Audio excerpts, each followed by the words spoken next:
Hey everybody, it's Nick from MMA Pixels, back from a while with Tony Charles, the 209 middleweight champion and the Camo state champion. How are you doing, Tony? I'm doing good, boss. How are How's you? that feel? Man, the shock of actually kind of like, it's been a while now. So now it's just, I'm just Tony. I'm Right. just Tony, but it's cool. It's cool.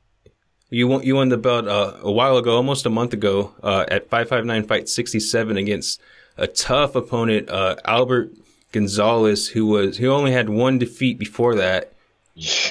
And every fight he fights is usually a 559 main event. He was the middleweight champion. Yeah. Tough victory. You got it. Did you see that type of fight? Like you relied a lot on the ground game. Yeah, man. Well, first of all, with Albert, I've known Albert for a while. Not known him, but I've known of Albert for a while. I'm sorry, give me 1 second. I hope it's not ruining the. I've known of Albert for a while because he's top ranked. He was ranked number 3 at the time, and I studied the division, everyone, and I've always wanted to. To be honest, it wasn't even Albert. It was the belt. It was the state champion. I wanted that number 1 spot for the longest, But having to fight against him, all right, I'm like, man, this is it. Like I was telling you before, man. I treat this as like my test run. This is. I apologize, brother. Someone's trying to. Sorry. Okay. Someone's trying to offer you a fight. Actually, a couple times, but no. But with that fight with Albert, I knew what I was getting myself into. I'm like, he's a warrior, man. Like, if anyone knows, anyone in the NorCal fight game, Albert Gonzales is up there. You know what I mean? And finishes all his people. I seen him fight live. Crazy war against Corey Hall, and that's when I knew, Right? Yeah, I mean, he's probably one of the toughest, fighters I've seen, like amateur wise. Yeah, he has one loss before that, and that was against Nick Maxwell. And man, like that was a tough fight, but he did not quit. He doesn't, man. Yeah. He's legit. Like. You ever seen that show? Hello, Nordy. You ever seen that show, Deadliest Warrior? Like, where they go back in time and do different. Like to me, man, I feel like he's an Aztec that was like born today. You know what I mean? Right. Sorry, but you know what I'm trying to say. Like he just has that heart. Every time he fights, it's gritty. So I knew I was excited. I'm like, this fight can go either two ways, man. Because I'm fighting him in his hometown in Fresno. I knew. If I was going to win, I would either have to finish him or it's going to be war. It has to be, that's in my mind. I was expecting worst case scenario, praying for the best, hoping, expecting the worst. Yeah, I interviewed him before. I think he's got shot on multiple occasions, and still fought through it, managed to, survive and then still fight. And I think honestly, he's probably one of like the biggest views I had on interviews I did. He's like really popular, and I know he always fights in Fresno. That's his hometown. Did you feel that going into it? I knew that going into it. I fight at 5 nights fights twice before, so I know the energy, and he's a star out there. They support their own. But however, he's not the first hometown guy I fought. You know what I mean? You've known me for a minute now. I've fought everybody. If you look at my list of opponents, you know what I mean? Except for my first 2, everyone has been in the top 10, top 15, top 10. You know what I mean? So by the time I got to Albert, I've been battle tested, and I knew that going in that he's legit. He's talented. He's a finisher. However, I have experience on my side. He's a young lion, but so am I, Right. Did you do anything did you work extra hard on the ground game going into this fight? No, man. It's just when it comes to my opponents, it's not even necessarily that I'm training for them specifically. It's just I like I said before, I just improve on the design. Going into the fight though with Albert, I knew one other thing. He's never fought anyone tall. I have. I fought tall people, someone Right. my size or taller. And I remember the first time I fought Andrew Priolo. You know what I mean? Like, I realized, oh shit, that reach advantage is gone. You know what I mean? Right. He was in my face, and that was my first loss. So I'm like, how did Andrew beat me? He got in my face. I'm gonna do the same thing to Albert. He's never fought anyone taller than that. It's gonna be an experience for him. And I think he even said in an interview that he wanted to, and that's the kind of guy he is. He wanted to test himself, you know. So I knew that. Okay, well, I have, and I know. It's a different ball game when someone's got the same reach as you or higher, you know. In the very beginning of the round one, it looks like he got a cut above his eye. It's hard to tell from the video on YouTube. Do you know how that happened? I don't remember exactly how it happened. I just remember him bleeding, and I'm like, I just remember blood. Right. Yeah. Like, oh, I mean, it's hard to and tell. It wasn't me. It may have happened on the takedown. I never really seen cuts happen like that. But maybe he hits his head on the mat. Yeah. It's hard to see. And then the sweep at the end of round one. Do you remember that? The first or the second one? At the very end of the round one. He was kind of in your guard. He was trying to stack you, and you did like a triangle to roll over to mount. Yeah. Have you done that before? Is that your go-to or? No, man. See, okay, that's what I was saying earlier. Like, a lot of times, I don't know, man. I don't even remember what's going on after the fight. You know, it's just a blur. But it's just instinctual. It's a lot of things that I would do in you know, on the mats. You know, so again, because I'm comfortable in my guard. You know what I mean? I don't fear getting taken down anymore. You know what I mean? Because I used to get taken down all the time. I'm like, well, there's no way I'm going to short my wrestling in like a certain amount of time too. Like, you know what I mean? I'm going to take down fence is what it is. However, I'm like, well, why not just learn to fucking attack from here? You know what I mean? Why not learn to fight off my back or get in advantage position? So anytime I'm in the gym, anytime I'm on the mats, you know what I mean? If we're doing, you know, situationals, if we have a choice, I'll start in guard. You know what I mean? Because I want to work off different attacks, different sweeps.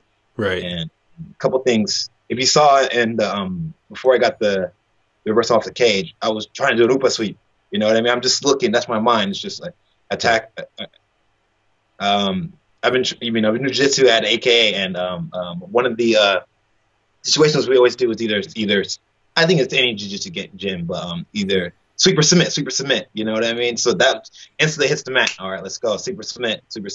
Yeah, I did jiu-jitsu for a little bit, and my guard was definitely better than like my top game because I spent most of the time on my back. Those guys, you know, put me there. You know? All those strong blue belts. hey, strong blue belts are no joke either. Man. Yeah, I mean, I was getting choked out by 2-stripe white belts, but I was learning. That's a good thing, exactly. Yeah. So this fight was for the Camo State title, but it was in 559 fights. It was at middleweight. He's the champion. How come the 559 belt? You know, honestly, I figured, I don't know. I don't know. That was the belt I didn't necessarily care about the 559 belts, to be honest with you. I just wanted the state title. You know what I mean? Right, yeah. And I wanted to press the issue. I felt like, you know, I'm coming into his backyard, you know, it's more geared towards him, so I didn't want to lose the opportunity. I'm like, all right, well, let me get the true prize, if anything. You know what I mean? Right. Yeah. I mean, obviously the state title's bigger, but it seems like they would want a new champion. Albert at the end of the fight announced that he's going to turn pro, so I mean, I guess the title's vacant now. I'm not sure. That's got to be your fight, right? If at least you got to fight for the vacant title. Hey, are you interested, or are you just happy with this defending the state title? I honestly, my goal right now is to defend the state title. You know what I mean? Or the title already have a 209 beatdown. But if I can take a third one before I'm done with my amateur career, then you know. Right. Yeah. I mean, I don't know. I guess you should have won it. You know. I mean, he brought it to the cage. Like I don't understand why. It's okay. You know what? Yeah. Honestly, it's cool. You know, I brought my title to the cage. You know, that wasn't for up for grabs, so I didn't necessarily care. You know, we were fighting for you know. Right. So you are the 209 beatdown champion. They got a card coming up here in November. Any talks about getting you on that one? I was supposed to be on the card, but I guess my opponent had fallen out, so looking for actual true contenders. A couple people didn't want to take the fight. A couple guys were offered to me. I'm like, not that guy. You know what I mean? Just their record is just not. Yeah. You know. And are you pretty content on staying at middleweight, or would you maybe jump it to 205? As an amateur, yeah. I fought at 205. Yeah. And how does the state title work? Do you know, like, do they have to bid, or can any organization, as long as they sign, you do the fight, you could have it for the title? So as far as I understand, I think now that I have the title, anytime I fight at 85, it's always on the line, which is cool. That's a champion, all right. You know what I mean? I signed up for that, so. Yeah, I wish maybe they'd take the state champion and pay for travel, like to go to Southern California or Northern California, because it seems like there's two different regions. It's the guys down there. There's some really good guys down there, but it just doesn't work to travel, I guess. You know what? I mean, I guess it depends on. Actually, you know what? I think recently they used to have a NorCal champion and then SoCal champion, and then now they just unified it all. But as far as me, I don't necessarily care. I would go down there. You know what I mean? Most of the time, I pay my own way anyways. You know what I mean? I'll go down there, and depending on the event, or the actual matchup, you know what I mean? If it's someone in the top 10, you know what I mean? Like a true defense, you know what I mean? Right. And are you doing any like grappling tournaments or anything? Actually, I mean, not yet, but hopefully, maybe December. If something comes in, put some solid time in the gym specifically for jiu-jitsu. That is something that I would like to do. Last jiu-jitsu tournament I did was 2016, and I took first in that, so that was fun. Yeah, it's always fun to win. Yeah, putting those white belts on their back. Yeah. So they can't find an opponent. When would you like to fight, though? If perfect world, I'll fight next month or December, depending. You know what I mean? But I'd like for this to be my last year as an amateur, and then, a lot of people are like, well, we can go pro now, because a lot of time, anytime when someone wins state belt, it's like that's like the golden ticket. You know what I mean? All right, that's the legit proof that okay, you're ready to go. Right. But like I said, like this was a test run for me. I wanted to like iron out all the wrinkles before I jump into it. Yeah, I mean, now your record's 7-5, but I know for a fact some of those 5 losses, and you would never say this, but you came into there, no corner, showing up late because you had car trouble, injuries, and you don't say anything about it, and you'll lose by split decision. Not taking anything away from anybody, but those 5 losses, you've had some hardship behind those. Yeah, but here's the thing though. Also, I've also had victories with the same hardship. You know what I mean? So I can't necessarily be like, oh, well, this fight, because this, you know what I mean? Because I've won some fights that, I finished with even worse circumstances. You know what I mean? To me, it's just, man, that's just life. That's just, sometimes we're dealt different hands. You know what I mean? So you just got to play the hand you dealt. And either it comes your way or not. But you get a lesson from it. And honestly. And it sounds so stupid. I take more pride from my losses than my wins. You know what I mean? Because with the losses, like every time, I did take a loss, I got better. Oh man, I didn't do this and that. Okay, well, I'm gonna correct that mistake and come back and show some improvement. Or even like you said, it was a split decision loss. I'm like, okay, well, I just lost that. If I do this better, I'm gonna win, and I do. You know what I mean? Right. And all the guys that beat me, they're top quality. You know what I mean? And like, well, at least for the most of, I don't know, I can't think of, but like a good few of them are good friends. You know what I mean? Like sorry, a card this one called something like Frank, Danny Compton. That's my brother. I love him. You know what I mean? Like those guys beat me, but they're champions as well. Right. Yeah. So no shame to lose. You know what I mean? So if you look at the losses, it's not like some of the best. You know what I mean? Like, most of the guys that fought, have been in the top 15. Everybody except for like my first 2 fights have been in the top 15. You know, so.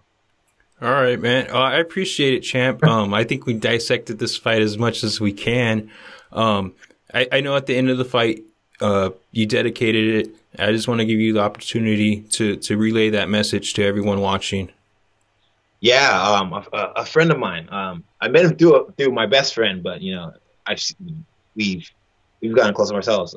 His name is Jin Choi. He passed away literally a month before the fight, and that fight was at 559 fights, and he came to support me, you know, and every time he came to support me, you know, like I was talking about, you know, the losses or wins, you know, I always thought, man, I could just do that much better.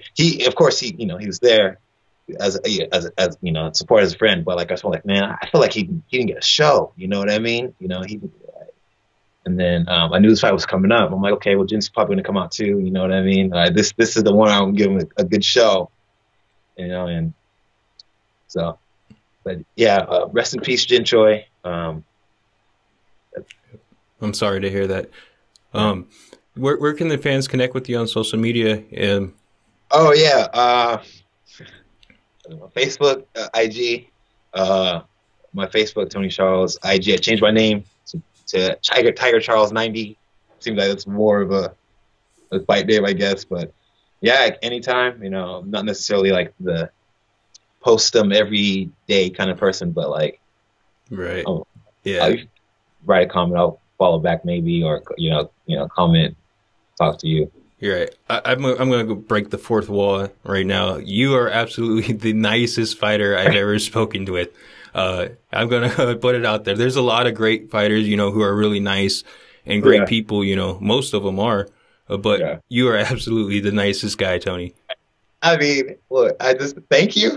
yeah. I mean, don't be ashamed. It's a good thing, I think. It's a good quality, man. Hey, you're always smiling. You're always. I seen you at a fight. You were preparing for a fight in the back. I walk in the room. You come across the freaking room and shake my hand. You know, on your fight night. So I mean, like I said, you are the nicest guy I've met. Thank you. Thank you. Yeah. Just I guess I haven't met you inside the cage, so. Well, it's not me in the cage. It sounds corny, but that's the tiger, man. It's like I told you, I forget because I just honestly, my mind just kind of just switches off. Like I feel like that's what it's supposed to be, but like I don't think about anything anymore. I just let instinct take over. Whatever I've been drawing, whatever I've been working on, I just react. Because if I'm thinking in the fight, you know, me myself, I'm fucking terrified. Oh shit, it's about to get down. You know what I mean? But like in there, I'm like, all right, let's go. You know, so. All right, yeah. Man.